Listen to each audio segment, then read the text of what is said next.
মাতৃভাষা বইয়ের সন্ধি বিচ্ছেদগুলো খুব এনজয় করে চমৎকারী কৌশলের মাধ্যমে শিখতে পারবেন। এবার আসেন, আমরা যদি ও পাই, ও সন্ধি বিচ্ছেদ যদি ও পাই, তাহলে আমরা একইভাবে আমরা অ অথবা আ নিব পরপদের শেষে, আর শুরুতে নিতে হবে রস্বকার অথবা দহকার। তাহলে সন্ধি বিচ্ছেদটা হয়ে যাবে। চমৎকার একটা রুল এখান থেকে অনেক প্রশ্ন আসে, দেখবেন যে আপনি পারবেন। এখন ধরেন প্রশ্নোত্তর আপনাকে দিছে, প্রশ্নোত্তর এটা সন্ধি বিচ্ছেদ দিছে। আপনি জানলেন যে এখানে কি আছে, ওকার আছে। ওকার হলে আমাকে হয় কি প্রশ্ন, এখানে আমরা অ নিলাম আর উত্তর নিলাম, উত্তর এখানে আমরা কি নিলাম, রস্বকার নিলাম। আবার আপনি আরেকভাবেও করতে পারেন আ দিয়ে এটা, তাহলে প্রশ্না যোগ এই দহকার। এখন আপনি দেখেন যে এই প্রশ্নার অর্থ আছে, উত্তরের অর্থ আছে নাই, তাহলে এটা হবে না, এটা নেবেন না।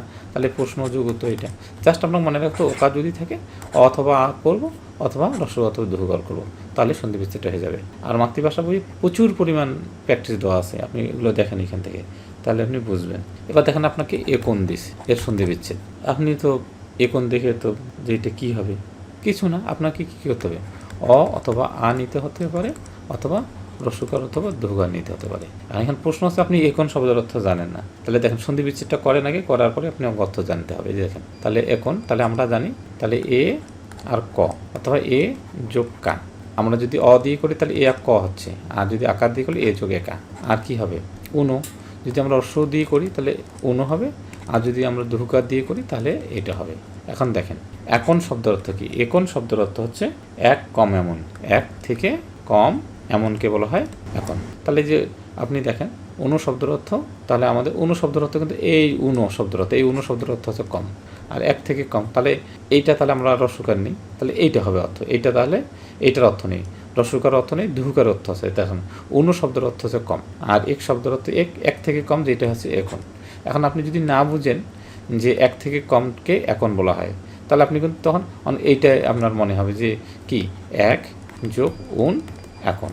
যখন আপনি বুঝলেন যে ও এক থেকে কমকে এখন বলা হয়, এই অনু শব্দের অর্থ তো কম নয়, অনু শব্দের অর্থ না, এই দহকার দিয়ে যে বানানটা সেটার শব্দের অর্থ হচ্ছে কম, তাহলে উত্তর কোনটা হবে, এক যোগ অনু, এই অনু শব্দের অর্থ হচ্ছে কম। আশা করি বুঝতে পেরেছেন।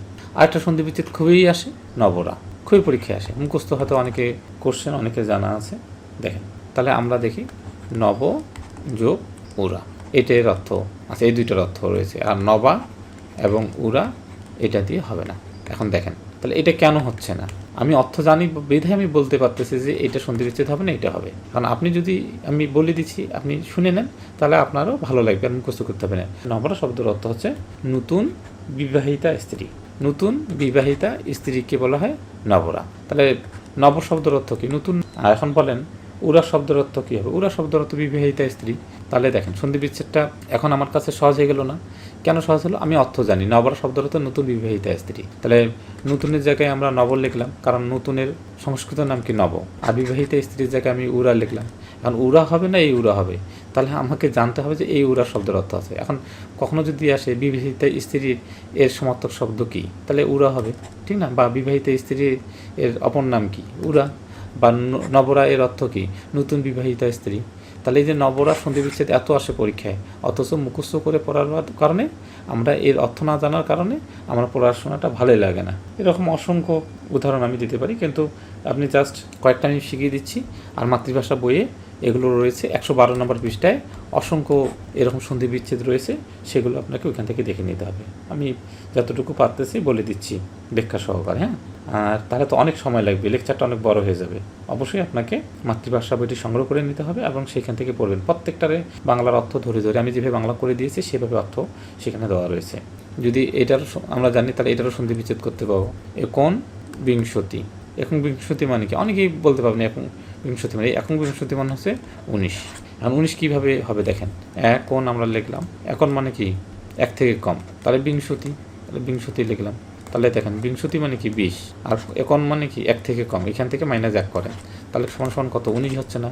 তাহলে এখন বিংশতি আপনি সন্ধি বিচ্ছেদটা মুখস্থ করে শিখতেই পারেন, কিন্তু এর মানেটা কীভাবে বের হচ্ছে, তাহলে দেখেন এখন বিংশতি মানে 19, তাহলে এখন মানে এক থেকে কম, বিংশতি মানে 20, তাহলে 20 থেকে 1 কম হলে কি 19 হচ্ছে না? তাহলে এরকম করে আপনাকে যে কোনো সন্ধি বিচ্ছেদ দিলে এখন আপনি পাবেন। এখন নবতী আপনাকে দিলাম, নবতী, তাহলে আপনি পাবেন না, পাবেন। তাহলে এখন নবতী মানে কী হবে, এখন নবতী হবে 89। কীভাবে 89 হচ্ছে আপনাকে দেখাই, তাহলে এখন দিলাম, এখন নিলাম, এখান থেকে এখন নিলাম, ঠিক আছে। আর এখানে আমি নবতি নিলাম, নবতি। তাহলে নবতি মানে কি 90 না? আর এখন মানে কি -1, তাহলে 90 থেকে 1 হলে কত হয়? 89 হচ্ছে না? তাহলে দেখেন কত চমৎকারভাবে আপনি শিখতে পারতেছেন এগুলো।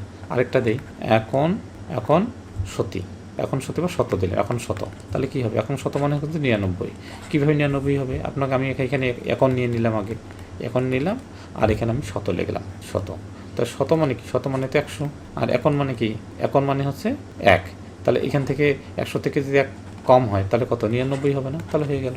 তো এইভাবে চমৎকারভাবে আপনি মাতৃভাষা বই থেকে চমৎকারভাবে এই জিনিসগুলো শিখে নিতে পারেন। তাহলে আজকে এই পর্যন্তই। সবাইকে অসংখ্য ধন্যবাদ।